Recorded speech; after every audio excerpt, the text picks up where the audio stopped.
Alors, monsieur le ministre, on en parlait. En novembre 2017, vous étiez là, assis à cette même place. Et moi, ici, à côté, là, à la même heure, enfin, approximativement parlant. C'était plus jeune. Oh, s'il te plaît. Je commençais, bah, c'est simple, votre portrait. Bon, ça fait quoi? Ça fait 3 ans et 3 mois. Alors, évidemment, j'entends déjà les commentaires, comme le chantait Serge Reggiani. Ouais. Elle est jolie, comment peut-il, etc. Bon. Il va nous refourguer le portrait de la dernière fois. Oui.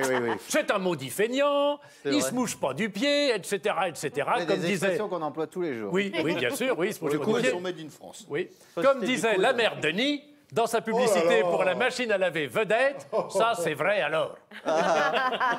Je suis bien parti, jusque-là Que c'est tous bon. les téléspectateurs qui ont moins de 75 ans Voilà. restent avec nous, ça va passer. Et j'ignorais le lien personnel entre Philippe et la mère Denis, mais Oui, C'est sa mère, c'est sa maman. C'est une vedette qui parle à une autre vedette. oui, c'est ça, oui. Enfin, en tout cas, voilà, roulez tambour. Roulez tambour. Alors, Ouais. eh bien, ce serait mal me connaître Oui. que d'imaginer Famille, quoi. autant de vilénie. À propos, comment il va le super matheux là qui a un nœud papillon et deux Ah, ailes? Villani, Oui, Cédric, il y a, c'est il y vrai. a deux araignées. Cédric. Cédric, Cédric, il a il en a une plus araignée de nouvelles sur du tout. l'épaule et une araignée au plafond. Hein? On n'entend plus tellement parler de lui. Enfin, il s'est bien remis de son opération. Il avait eu un mauvais calcul. Oh, le clin d'œil aux téléspectateurs.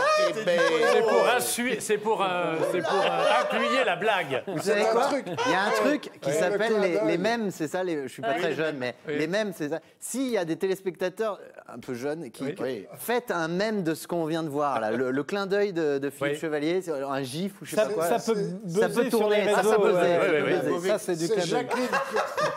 C'est Je Jacqueline. voudrais quand même. Il n'y avait pas le son sur le second.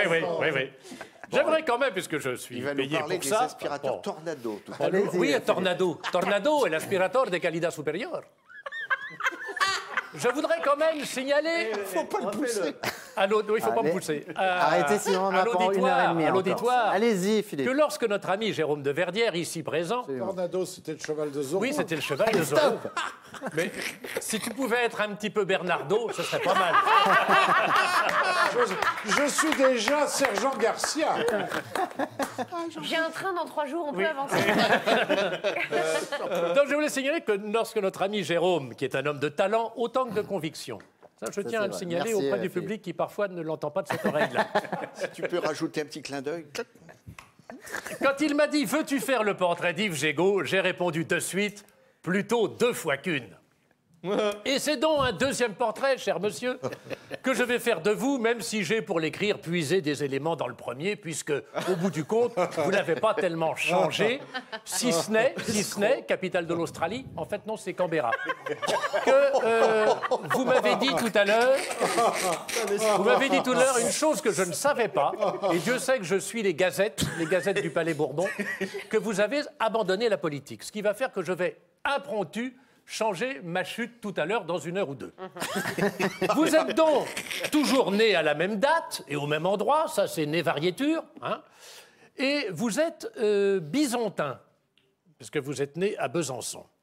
Vous êtes bisontin, mais apparemment, je me suis renseigné là aussi, aucun lien de parenté avec Buffalo Bill. Quand... Bisontin. Parce que c'était un grand chasseur de bisons, Buffalo. oui. Eh ben, le couvre-feu, ça fait du mal. Hein. Oui, oui. Bah, Alors, surtout quand chez on les se personnes penche, âgées. cher Yves Gégaud, sur votre course de vie, C'est les effets secondaires du vaccin. Ah, lui, il a eu le rappel. Ah, mais l'isolement Il des le personnes rappelle. âgées, c'est assez... Il a eu le rappel. quand on se penche sur votre course de vie dans Curriculum Vitae, en grec, on est impressionné, oui, c'est pas la première fois que je la sors, on est impressionné par le nombre de choses que vous avez faites pour la France. Et là, je suis quand même pas hors sujet. On reste pantois. Pantois, mot qu'il faut employer avec précaution devant une personne dépressive qui se promène avec une corde afin de ne pas lui donner de mauvaises idées.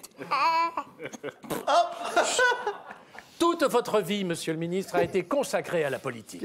Fonctions électives, Arrête, gouvernementales, maire de la commune de Montreux-Fautionne, puis président de la communauté de communes des deux fleuves, parce que vous, effectivement, on pourrait dire les deux rivières, parce que la Faulx est une rivière et l'Yonne est une rivière, mais comme elle se jette dans la Seine, vous prétendez que, je vais aller jusqu'au bout, que c'est un fleuve. Non, il y a un débat pour savoir si Oui, je c'est sais. à Montreux si l'Yonne se jette dans la Seine ou si la Seine se jette dans l'Yonne.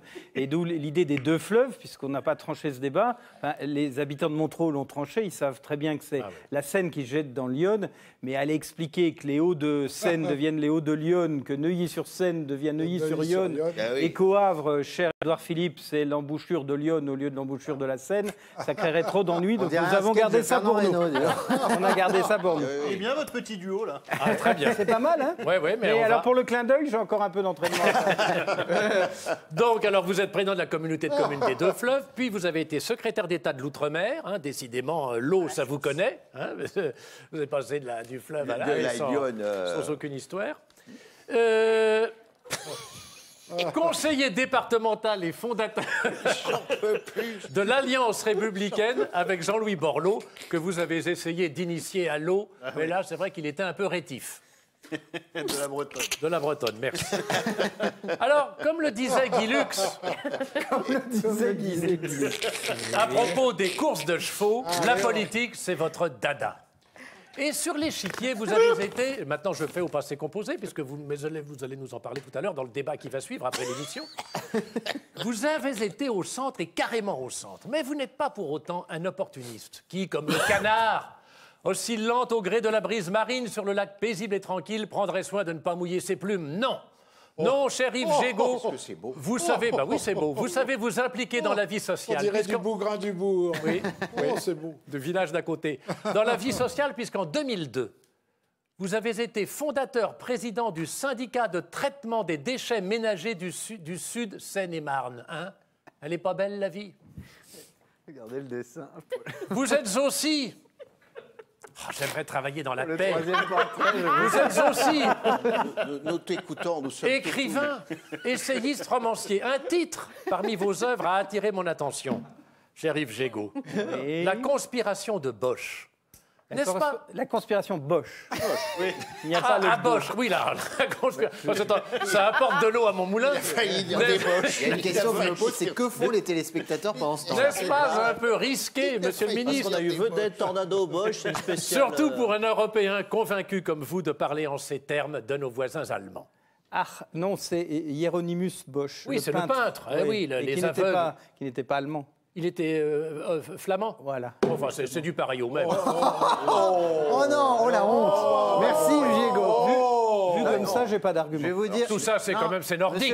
Monsieur Gégaud, je vais vous dire. À chaque fois, il nous, oui, moi je sais plus que vous, etc. Ben, vous l'avez bien mouché là. Oui. Et j'ai envie de faire.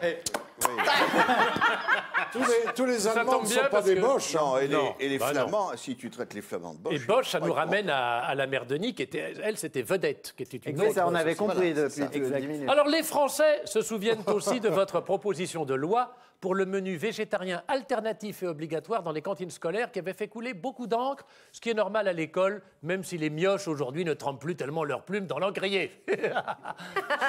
Alors, débat toujours d'actualité, alors qu'à mon époque, à la cantoche, on bouffait ce qu'on nous donnait et on mouftait pas. Mais comme dit mon beau-frère, au tempora, au moresque.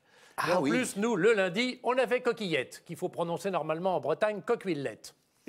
Alors, j'avais Je une pense que ce chute. type a un dérèglement mental en fait. Je pense qu'il y a un truc à. Monsieur le député, Ça a vrillé. je vais vous lire quand même la chute, mais évidemment, elle n'est plus d'actualité puisque vous m'avez fait cette confidence. Vous m'avez dit tout à l'heure qu'évidemment, vous n'étiez plus dans la politique et vous avez donné votre démission. Et je vais donc substituer à cette chute qui n'avait un intérêt médiocre, comme le reste, enfin comme ce qui va suivre, pas comme ce qui précédait, je vais vous poser la question suivante. Monsieur le député, quand on a eu le parcours que vous avez eu en politique, quelle mouche vous a piqué pour vouloir tout d'un coup tout abandonner, mais pour la France? C'est pas mal, non? Ah, bravo. Bravo Philippe.